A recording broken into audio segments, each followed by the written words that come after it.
Young lawyers association 2006-ൽ സമർപ്പിച്ച ഹർജിയിൽ വാദം കേൾക്കുന്നതിനിടെയാണ് സുപ്രീം കോടതിയുടെ സുപ്രധാന നിരീക്ഷണങ്ങൾ. ഭരണഘടനാപരമായ പ്രത്യേക അധികാരമില്ലാതിരിക്കെ സ്ത്രീകളെ ശബരിമലയിൽ പ്രവേശിപ്പിക്കുന്നതിൽ നിന്ന് വിലക്കാനാകില്ല. മതാടിസ്ഥാനത്തിലാണെങ്കിൽ നിയന്ത്രിക്കാം.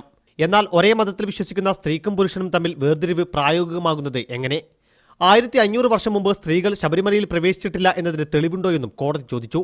ക്ഷേത്രം പൊതുസ്ഥാപനമാണ്, മഠം പോലെ കാണാനാകില്ലെന്നും സുപ്രീം കോടതി നിരീക്ഷിച്ചു. അതേസമയം 41 ദിവസത്തെ വ്രതാനുഷ്ഠാനത്തിന് ശേഷമാണ് അയ്യപ്പ ഭക്തർ ശബരിമല തീർത്ഥാടനത്തിന് പോകുന്നത്.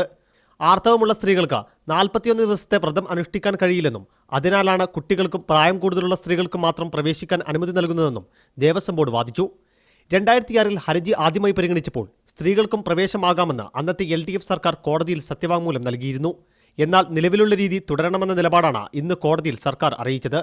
മുൻ സർക്കാരിന്റെ സത്യവാങ്മൂലം പിൻവലിച്ച് പുതിയ സത്യവാങ്മൂലം നൽകാനും സർക്കാർ ഇന്ന് കോടതിയോട് അനുമതി തേടി.